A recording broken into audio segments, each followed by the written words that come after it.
ನಾನಿವತ್ತು ಬೆಳಗ್ಗೆನೇ ವ್ಲಾಗನ್ನು ಸ್ಟಾರ್ಟ್ ಮಾಡಿದ್ದೀನಿ. ಇವಾಗ ನಾನಿಲ್ಲಿ ರಾತ್ರಿ ಮೆಹಂದಿನ ನೆನೆಸಿಟ್ಟಿದ್ದೆ, ಮೆಹಂದಿ ಪುಡಿನ. ಇದಕ್ಕೆ ನಾನು ಯಾವಾಗಲೂ ಏರ್ ಪ್ಯಾಕ್ ಹಾಕ್ಕೊಳ್ತಾ ಇರ್ತೀನಿ ಅಲ್ವಾ, ನಿಮ್ಮ ಜೊತೆ ಶೇರ್ ಮಾಡ್ಕೊಂಡಿದ್ದೀನಿ, ಬೇಕಿದ್ರೆ ಹೋಗಿ ನೋಡಿ ಅದನ್ನು. ಇದಕ್ಕೇನಿಲ್ಲ, ಮೆಹಂದಿ ಪೌಡರು ಮತ್ತು ನಿಂಬೆಹಣ್ಣು, ಹಾಗೆ ಇವತ್ತು ಕಾಫಿ ಡಿಕಾಕ್ಷನನ್ನು ಹಾಕಿದ್ದೆ. ಕಾಫಿ ಡಿಕಾಕ್ಷನ್ನು ಮತ್ತು ಮೊಸರು ನಿಂಬೆಹಣ್ಣು ಇಷ್ಟು ಹಾಕಿ ನಾನಿಲ್ಲಿ ರಾತ್ರಿ ಮಿಕ್ಸ್ ಮಾಡಿ ಇಟ್ಟಿದ್ದೆ. ನೋಡ್ತಾ ಇದ್ದೀರಲ್ಲ, ನಾನಿಲ್ಲಿ ಕಬ್ಬಿಣದ ಹಂಚಲ್ಲೇ ಕಲಸೋದು ಯಾವಾಗ್ಲೂ.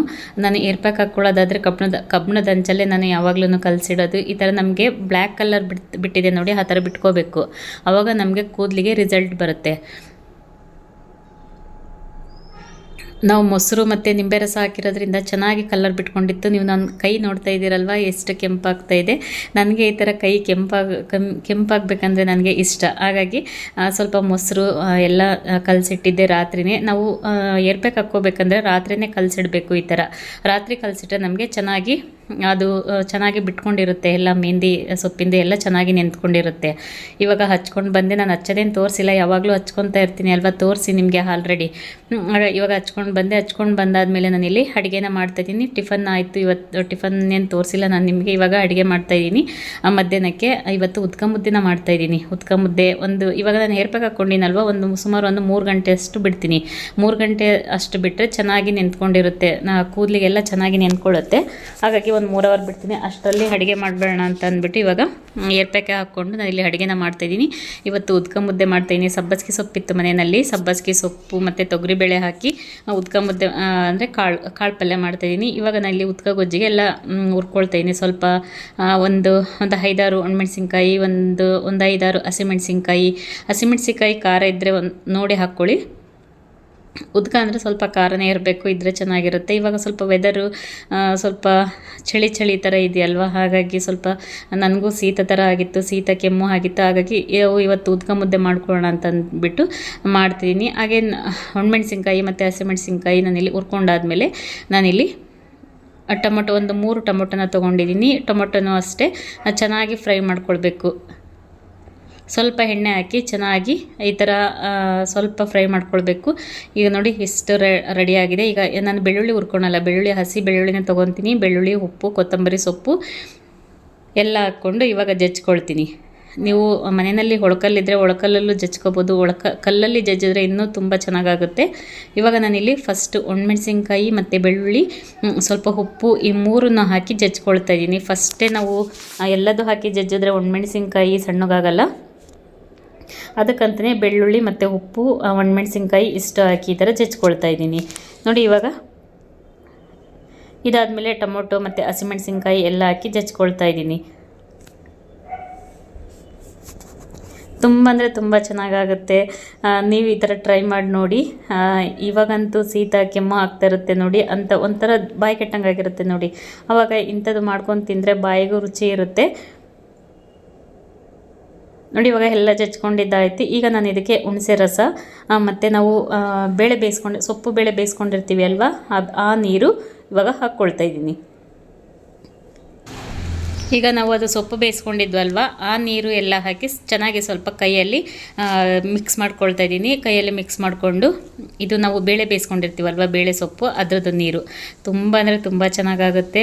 ಟ್ರೈ ಮಾಡಿ ನೋಡಿ. ನಿಮಗೂ ಬಾಯಲ್ಲಿ ನೀರು ಬರ್ತಾಯಿದೆ ಅಂದ್ಕೊತೀನಿ ಅಲ್ವಾ, ಮಾಡ್ಕೊಂಡು ತಿನ್ನಿ ನೀವು. ಹೇಗಿತ್ತಂತ ಅಂದ್ಬಿಟ್ಟು ಕಮೆಂಟ್ ಮಾಡಿ ನೋಡಿ. ಇಷ್ಟ ನಮಗೆ ತೆಳು ಬೇಕಾದರೆ ಮಾಡ್ಕೊಳ್ಬೋದು, ಸ್ವಲ್ಪ ನೀರು ಹಾಕ್ಕೊಂಡು. ಇಲ್ಲ ನಮಗೆ ಗಟ್ಟಿನೇ ಇರಲಿ ಅಂತಂದರೆ ಗಟ್ಟಿ ಬೇಕಾದರೂ ಮಾಡ್ಕೊಳ್ಬೋದು. ನೀವು ಇದ್ರ ಜೊತೆಗೆ ಬೇಕಿದ್ರೆ ಬದನೆಕಾಯಿ ಬರುತ್ತೆ ನೋಡಿ, ಬದನೆಕಾಯಿ ಸುಟ್ಟು ಹಾಕ್ಕೊಳ್ಬೋದು. ಇಲ್ಲಾಂದರೆ ಬೆಂಡೆಕಾಯಿ ಕೂಡ ಹಾಕಿ ಮಾಡ್ಬೋದು. ನಾನಿವಾಗ ಇದ್ರ ಜೊತೆಗೆ ರಾಗಿ ಮುದ್ದೆ ನಮ್ಮ ಫೇವ್ರೇಟ್, ಹಾಗೆ ಉದ್ಕ ಮುದ್ದೆಗೂ ಕೂಡ ಒಳ್ಳೆ ಕಾಂಬಿನೇಷನ್ ಅಂತಲೇ ಹೇಳ್ಬೋದು. ಹಾಗಾಗಿ ಇವತ್ತು ರಾಗಿ ಮುದ್ದೆ, ಕಾಳು ಪಲ್ಯ ಅಂದರೆ ಕಾಳು ಸಬ್ಬಸಿಗೆ ಸೊಪ್ಪಂತೂ ಇದ್ದರೆ ಉದ್ಕ ಮುದ್ದೆ ಕಾಮನ್ ನಮ್ಮ ಮನೆಯಲ್ಲಿ.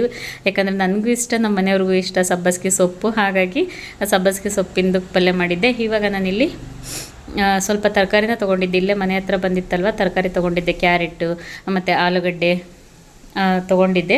ಈಗ ಅದನ್ನು ಬಿಸಿಬೇಳೆ ಬಾತ್ ಮಾಡೋಣ ಅಂತ ಅಂದ್ಬಿಟ್ಟು ಇಲ್ಲೇ ಮನೆ ಹತ್ರ ಬಂದಿತ್ತು. ಬೀನ್ಸು ಮತ್ತು ಕ್ಯಾರೆಟು, ಆಲೂಗಡ್ಡೆನ ಈ ಥರ ಬಾಕ್ಸಿಗೆ ಹಾಕಿ ಇಡ್ತಾಯಿದ್ದೀನಿ. ಇದು ಬಾಕ್ಸು ನಾನು ಫ್ಲಿಪ್ಕಾರ್ಟಲ್ಲಿ ತೊಗೊಂಡಿದ್ದೆ. ತುಂಬ ಅಂದರೆ ತುಂಬ ಚೆನ್ನಾಗಿದೆ. ಈ ಥರ ಎಲ್ಲ ನಾವು ಸ್ಟೋರ್ ಮಾಡಿ ಇಟ್ಕೊಳ್ಬೋದು. ನಿಮಗೆ ಬೇಕಂದರೆ ಫ್ಲಿಪ್ಕಾರ್ಟಲ್ಲಿ ಸಿಗುತ್ತೆ, ಮೀಶೋದಲ್ಲಿ ಸಿಗುತ್ತೆ, ಅಮೆಝಾನಲ್ಲಿ ಸಿಗುತ್ತೆ, ಇವಾಗ ಎಲ್ಲದು ಆನ್ಲೈನಲ್ಲಿ ಸಿಗುತ್ತೆ, ತೊಗೊಳ್ಬೋದು. ತುಂಬ ಅಂದರೆ ತುಂಬ ಚೆನ್ನಾಗಿದೆ ನೋಡಿ. ಈ ಥರ ಹಾಕಿ ಇಡ್ಬೋದು. ಈ ಥರ ಸೆಟ್ ಬರುತ್ತೆ, 4 ಸೆಟ್ಟು, 3 ಸೆಟ್ಟು, 8 ಸೆಟ್ಟು ಈ ಥರ ಬರುತ್ತೆ. ನಾನು ಇದನ್ನು ಫ್ಲಿಪ್ಕಾರ್ಟಲ್ಲಿ ತೊಗೊಂಡಿದ್ದು. ತುಂಬ ಅಂದರೆ ತುಂಬ ಚೆನ್ನಾಗಿದೆ. ಇವಾಗ ಊಟ ಎಲ್ಲ ಆದಮೇಲೆ ಸ್ನಾನ ಎಲ್ಲ ಮಾಡ್ಕೊಂಡು ಬಂದು ಸ್ನಾನ ಆಗಿ ಊಟ ಆಗಿ ಇವಾಗ ನಾನು ಆ ಪಾತ್ರೆನ ತೊಳಿತಾ ಇದ್ದೀನಿ. ಯಾಕಂದರೆ 3 ಅವರ್ ಅಂದರೆ ಜಾಸ್ತಿನೇ ಆಗಿರುತ್ತೆ ಅಲ್ಲ, ಮತ್ತು ಇನ್ನೂ ಫುಲ್ಲು ಡ್ರೈ ಆಗಿಬಿಡುತ್ತೆ ಅಂತ ಅಂದ್ಬಿಟ್ಟು ಸ್ನಾನ ಮಾಡ್ಕೊಂಡು ಬಂದು ಇವಾಗ ಪಾತ್ರೆನ ತೊಳಿತಾ ಇದ್ದೀನಿ. ಯಾಕಂದರೆ ಅವಾಗೆ ಟಿಫನ್ ಆದಮೇಲೆ ನಾನು ಅಡುಗೆ ಒಂದೇ ಸಲ ಮಾಡ್ತೀನಿ ಅಲ್ವ, ಹಾಗಾಗಿ ಪಾತ್ರೆ ಒಂದೇ ಸಲ ನಾನು ತೊಳೆದು ಬಿಡ್ತೀನಿ. ಮತ್ತು ಟಿಫನ್ನೇ ಒಂದು ಸಲ ಮತ್ತು ಅಡುಗೆನೇ ಒಂದು ಸಲ ಅಂದರೆ ಟೈಮ್ ಸುಮ್ಮನೆ ವೇಸ್ಟ್ ಆಗುತ್ತೆ, ಮತ್ತು ಪಾತ್ರೆನೂ ಈಗ 2 ಸಲ ತೊಳಿಬೇಕಾಗುತ್ತೆ. ಹಾಗಾಗಿ ಟಿಫನ್ ಜೊತೆನೇ ನಾನು ಅಡುಗೆ ಮಾಡಿಟ್ಬಿಡ್ತೀನಿ. ಆವಾಗ ಜಾಸ್ತಿ ಪಾತ್ರೆನೂ ಆಗೋದಿಲ್ಲ ಮತ್ತು ನಮಗೆ ಜಾಸ್ತಿ ಟೈಮು ಕೂಡ ವೇಸ್ಟ್ ಆಗೋಲ್ಲ. ಹಾಗಾಗಿ ಇವಾಗ ಪಾತ್ರೆ ತೊಳಿತಾ ಇದ್ದೀನಿ. ಆವಾಗಿನ ಪಾತ್ರೆ ಆವಾಗಲೇ ತೊಳೆದಿಟ್ಬಿಟ್ರೆ ನಮಗೂ ಈಸಿ ಆಗುತ್ತೆ ಅಲ್ವ, ಮತ್ತು ಟೈಮು ಸೇವ್ ಆಗುತ್ತೆ. ಮತ್ತು ಇದೊಂದು ಪಾರ್ಸಲನ್ನು ತರಿಸಿದೆ ಮೀಶೋಯಿಂದ. ನಾನು ನಿಮಗೆ ತೋರಿಸೇ ಇರಲಿಲ್ಲ, ಹಾಗಾಗಿ ಇವಾಗ ನಾನು ತೋರಿಸ್ತಾ ಇದ್ದೀನಿ. ತುಂಬ ಅಂದರೆ ತುಂಬ ಚೆನ್ನಾಗಿದೆ. ನೀವು ಯಾರಿಗಾದ್ರೂ ಈ ಥರ ಮಕ್ಕಳಿಗೆ ಗಿಫ್ಟು ಅಂದರೆ ಅವರಿಗೆ ಬರ್ತ್ಡೇ ಇರುತ್ತೆ, ಏನಾದರೂ ಫಂಕ್ಷನ್ ಇರುವಾಗ ಈ ಥರ ಗಿಫ್ಟನ್ನು ಕೊಡ್ಬೋದು. ಇದು ನಾನು ನಮ್ಮ ಗಿಫ್ಟ್ ಕೊಡೋದಕ್ಕೆ ಅಂತ ಅಂದ್ಬಿಟ್ಟು ತರಿಸಿದ್ದು. ತುಂಬ ಅಂದರೆ ತುಂಬ ಚೆನ್ನಾಗಿದೆ. ಇದು ಬಂದು ಮ್ಯಾಜಿಕ್ ಬಸ್ ಅಂತಂದು ಅಂದ್ಬಿಟ್ಟು ಜಾಮಿಟ್ರಿ ಬಾಕ್ಸ್. ಇದು ನೋಡೋದಕ್ಕೂ ಒಂಥರ ಚೆನ್ನಾಗಿದೆ. ಇದು ಯಾರು ಕೂಡ ಜಾಮಿಟ್ರಿ ಬಾಕ್ಸ್ ಅಂತಲೇ ಅಂದ್ಕೊಳಲ್ಲ, ನೋಡಿದ್ರೆ ಗೊತ್ತಾಗ್ತಿರ್ಬೋದು ನೋಡಿ. ಇದು ಜಾಮಿಟ್ರಿ ಬಾಕ್ಸು. ಇದು ಬಂದು 3 ಸ್ಟೆಪ್ ಇದೆ. ನಾವು ಇದರಲ್ಲಿ ಪೆನ್ಗಳಿಟ್ಕೋಬೋದು, ಸ್ಕೇಲ್ಗಳಿಟ್ಕೋಬೋದು, ಮತ್ತು ಪೆನ್ಸಿಲ್ಗಳು ಈ ಥರ ಎಲ್ಲ ಇಟ್ಕೋಬೋದು. ಮತ್ತು ಇಲ್ಲಿ ಮುಂದೆ ನೀವು ನೋಡ್ತಿದ್ದೀರಲ್ಲ ಶಾರ್ಪ್ನರ್ ಇದೆ, ಅದರಲ್ಲೇ ನಾವು ಶಾರ್ಪ್ ಮಾಡ್ಕೊಳ್ಬೋದು. ನೋಡೋದಕ್ಕೂ ತುಂಬ ಅಂದರೆ ತುಂಬ ಚೆನ್ನಾಗಿದೆ, ಒಂಥರ ಕ್ಯೂಟಾಗಿದೆ ಅಲ್ಲ ನೋಡಿ. ಸೇಮ್ ನಿಮಗೆ ಇದು ಜಾಮಿಟ್ರಿ ಬಾಕ್ಸ್ ಅಂತಲೇ ಅನ್ನೋದಿಲ್ಲ. ಯಾರಿಗಾದ್ರೂ ಕೊಡ್ಸೋಂಗಿದ್ರೆ ನೀವು ಈ ಥರ ಚಾಯ್ಸ್ ಮಾಡಿ ಕೊಡಿಸ್ಬೋದು. ಇವಾಗ ರಾತ್ರಿಗೆ ಇದೇ ಉದ್ಕನೇ ಇದೆ, ಉದ್ಕ ಮತ್ತು ಅನ್ನ. ನನಗೆ ಜೋಳದ ರೊಟ್ಟಿ ಇದೆ, ಅದನ್ನೇ ತಿನ್ಕೊತೀವಿ. ಹಾಗೆ ಸೊಪ್ಪು ನನಗಂತೂ ಫೇವ್ರೆಟ್, ನನಗೂ ಕೂಡ ನಮ್ಮ ಮನೆಯವ್ರಿಗೂ ಫೇವ್ರೆಟ್ ಅಂತಲೇ ಅನ್ಬೋದು. ಸಬ್ಬಸಿಗೆ ಸೊಪ್ಪು ಮತ್ತು ಕಾಳು ಪಲ್ಯ. ನಮ್ಮ ಮನೆಯಲ್ಲಿ ವಾರಕ್ಕೊಂದ್ಸಲ ಅಂತ ಈ ಥರ ಏನು ಉದ್ಕ ಮುದ್ದೆನ ಮಾಡ್ತಾನೆ ಇರ್ತೀವಿ, ಏನಾದರೂ ಸಬ್ಬಸಿಗೆ ಸೊಪ್ಪಿದ್ರೆ. ಮತ್ತು ನನಗೆ ಪೇಸ್ಟ್ ಪ್ಯಾಕಿಗೆ ಅಂತ ಅಂದ್ಬಿಟ್ಟು ಸ್ವಲ್ಪ ಎಗ್ ವೈಟನ್ನು ತೊಗೊಂಡಿದ್ದೆ. ಮತ್ತು ಹಾಗೆ ಮಿಕ್ಕಿತ್ತಲ್ವ, ಅದು ವೇಸ್ಟ್ ಮಾಡೋದು ಯಾಕೆ ಅಂತ ಅಂದ್ಬಿಟ್ಟು ಇವಾಗ ಆಮ್ಲೆಟ್ ಮಾಡ್ಕೊಳ್ತಾ ಇದ್ದೀನಿ ರಾತ್ರಿ ಊಟಕ್ಕೆ.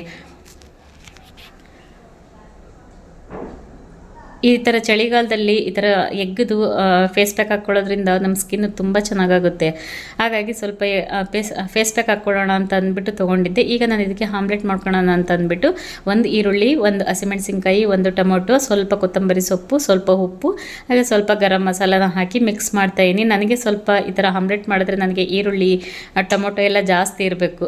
ಹಾಗಾಗಿ ನಾನು ಇಲ್ಲಿ ಸ್ವಲ್ಪ ಜಾಸ್ತಿನೇ ತೊಗೊಂಡಿದ್ದೀನಿ. ತುಂಬ ಅಂದರೆ ತುಂಬ ಚೆನ್ನಾಗಾಗುತ್ತೆ. ಈ ಥರ ಮಾಡಿ ನೋಡಿ.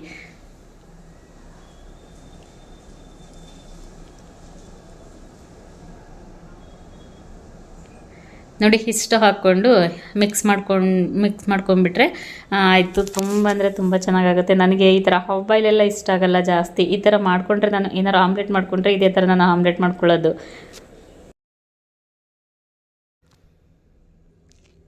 ಇವಾಗ ನಾನಿಲ್ಲಿ ಹಂಚನ್ನು ಇಟ್ಕೊಂಡಿದ್ದೀನಿ. ಹಂಚಿಟ್ಕೊಂಡು ಇದಕ್ಕೆ ಸ್ವಲ್ಪ ಎಣ್ಣೆನ ಹಾಕ್ತಾಯಿದ್ದೀನಿ. ಎಣ್ಣೆ ಹಾಕಿ ನಾವು ಇವಾಗ ಏನು ಮಿಕ್ಸ್ ಮಾಡ್ಕೊಂಡಿದ್ವಿ ಅಲ್ವಾ, ಆಮ್ಲೆಟೇ ರೆಡಿ ಮಾಡ್ಕೊಂಡಿದ್ದನ್ನು ಇವಾಗ ಹಾಕ್ತಾಯಿದ್ದೀನಿ. ನಾವು ಇದನ್ನು ಹಾಕಬೇಕಾದ್ರೆ ಲೋ ಫ್ಲೇಮಲ್ಲೇ ಇಟ್ಕೋಬೇಕು. ಐ ಫ್ಲೇಮಲ್ಲೇ ಇಟ್ಕೊಂಡ್ರೆ ಉರಿ ಜಾಸ್ತಿ ಇಟ್ಟರೆ ಬೇಗ ತಳ ಹತ್ತುತ್ತೆ ಮತ್ತು ಸೀದೋಗುತ್ತೆ. ಹಾಗಾಗಿ ಕಮ್ಮಿ ಉರಿ ಇಟ್ಕೊಂಡೇ ಇದನ್ನು ಬೇಯಿಸ್ಕೋಬೇಕು. ನಮಗೆ ತೆಳು ಬೇಕು ಇಲ್ಲ ದಪ್ಪ ಬೇಕು ನೋಡಿಕೊಂಡು ನಾವು ಇವಾಗ ಹಾಕ್ಕೋಬೇಕು. ನೋಡಿ, ನಾನು ಸ್ವಲ್ಪ ತೆಳುನೇ ಹಾಕ್ಕೊಂಡಿದ್ದೀನಿ, ಯಾಕಂದರೆ ಅದು ಈರುಳ್ಳಿ ಟೊಮೊಟೊ ಎಲ್ಲ ಬೇಯಬೇಕಲ್ವ. ಹಾಗಾಗಿ ನಾನಿಲ್ಲಿ ಸ್ವಲ್ಪ ತೆಳುನೇ ಹಾಕ್ಕೊಂಡಿದ್ದೀನಿ. ಇವಾಗ ನಾನು ಇದಕ್ಕೆ ಸ್ವಲ್ಪ ಉಪ್ಪು ಮತ್ತು ಗರಂ ಮಸಾಲಾನ ಹಾಕ್ತೀನಿ ಮೇಲ್ಗಡೆ. ನೀವು ಬೇಕಿದ್ರೆ ಖಾರದ ಪುಡಿನ ಹಾಕ್ಕೊಳ್ಬೋದು ಮೇಲ್ಗಡೆ ಸ್ವಲ್ಪ, ಯಾಕಂದರೆ ಇದು ಹಸಿಮೆಣಸಿನ್ಕಾಯಿ ಖಾರ ಇರೋದ್ರಿಂದ ನಾನು ಇಲ್ಲಿ ಖಾರದ ಪುಡಿನ ಹಾಕ್ತಾಯಿಲ್ಲ. ನಾನಿಲ್ಲಿ ಇದ್ರ ಜೊತೆಗೆ ಸ್ವಲ್ಪ ಗರಂ ಮಸಾಲಾನ ಹಾಕ್ತೀನಿ. ಈಗ ಸ್ವಲ್ಪ ಮೇಲ್ಗಡೆ ಎಣ್ಣೆ ಹಾಕಿ ಒಂದು ಮುಚ್ಚಳನ ಮುಚ್ಚಿ ಒಂದು 2 ನಿಮಿಷ ಕಮ್ಮಿ ಊರಿನಲ್ಲಿ ಬೇಯಿಸ್ಕೊಂಡ್ರೆ ಆಯಿತು, ಬೆಂದಿರುತ್ತೆ. ಇವಾಗ ನಾವಿಲ್ಲಿ ಮತ್ತೆ ಇನ್ನೊಂದು ಸೈಡು ಇವಾಗ 2 ಸೈಡು ಈ ಥರ ಕಮ್ಮಿ ಉರಿ ಇಟ್ಕೊಂಡು ಬೇಯಿಸ್ಕೊಂಡ್ರೆ ಆಮ್ಲೆಟು ರೆಡಿ ಆಯಿತು. ನೋಡಿದ್ರಲ್ಲ, ಈ ಥರ ಬೇಯಿಸ್ಕೊಂಡ್ರೆ ಆಯಿತು. ನೋಡಿದ್ರಲ್ಲ ಫ್ರೆಂಡ್ಸ್, ಇವತ್ತಿನ ವ್ಲಾಗ್ ಇಷ್ಟ ಆಗಿದೆ ಅಂದ್ಕೊತೀನಿ. ಇಷ್ಟ ಆಗಿದ್ರೆ ಪ್ಲೀಸ್ ಲೈಕ್ ಮಾಡಿ. ಹೊಸದಾಗಿ ಯಾರೆಲ್ಲ ನೋಡ್ತಿದ್ರೆ ಸಬ್ಸ್ಕ್ರೈಬ್ ಮಾಡ್ಕೊಂಡು ವಿಡಿಯೋ ನೋಡಿ. ಇನ್ನೊಂದು ವ್ಲಾಗ್ ಜೊತೆ ಬರ್ತೀನಿ. Bye friends, thank you for watching. ನಮಸ್ಕಾರ.